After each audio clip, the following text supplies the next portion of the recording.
La légende de Saint Samson et le roi oublié. Il était une fois au VIe siècle, sur les terres sauvages et brumeuses de l'Armorique, une cité nommée Dole.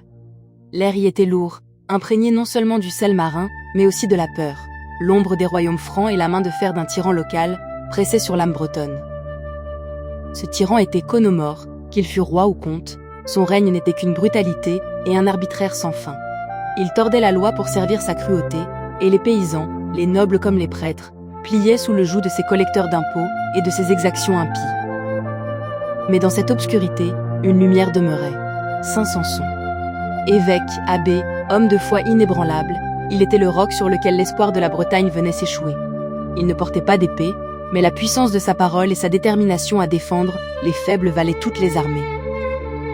C'est à lui que vint Judoal, le jeune héritier légitime, dépossédé et traqué.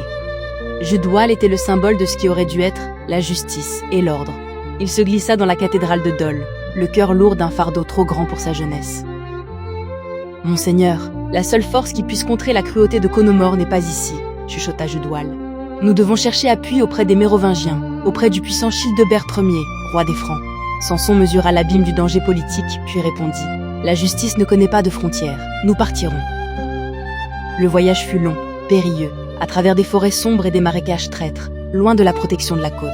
Chaque pas était une trahison potentielle, chaque ville une embuscade. Mais la foi de Samson était une boussole plus sûre que les étoiles. Ils arrivèrent à la cour de Childebert Ier, à Paris, ou peut-être à Soissons. L'opulence était étouffante, le froid de la politique, glacial. Au milieu des gardes à la démarche lourde et de la tapisserie somptueuse, la simplicité bretonne de Samson et Judoal jurait. Devant le trône massif, Samson s'inclina, mais sa voix portait la conviction d'une cause juste. Il ne supplia pas. Il exposa la tyrannie, le droit de Judoal et la menace que représentait l'anarchie de Conomor pour la stabilité des marches.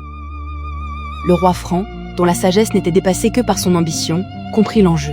En restaurant Judoal, il plaçait une dette de fidélité au cœur de la Bretagne. Après une longue pause, la lourde réponse arriva. « Saint Samson, le droit de Judoal sera respecté. Nos légats l'accompagneront. » Fort de l'autorité franque, Samson et Judoal revinrent en Armorique. La nouvelle se répandit comme un feu de brousse. Conomor, abandonné par ceux qui l'avaient opprimé, vit sa puissance s'effriter non par la bataille, mais par le poids de la légitimité reconnue. La restauration de Judoal fut l'œuvre d'une persuasion tenace, d'une alliance politique risquée, et par-dessus tout, de la foi d'un homme qui refusa de se taire. La justice, trop longtemps bannie, trouva enfin sa place sur le trône de la petite Bretagne.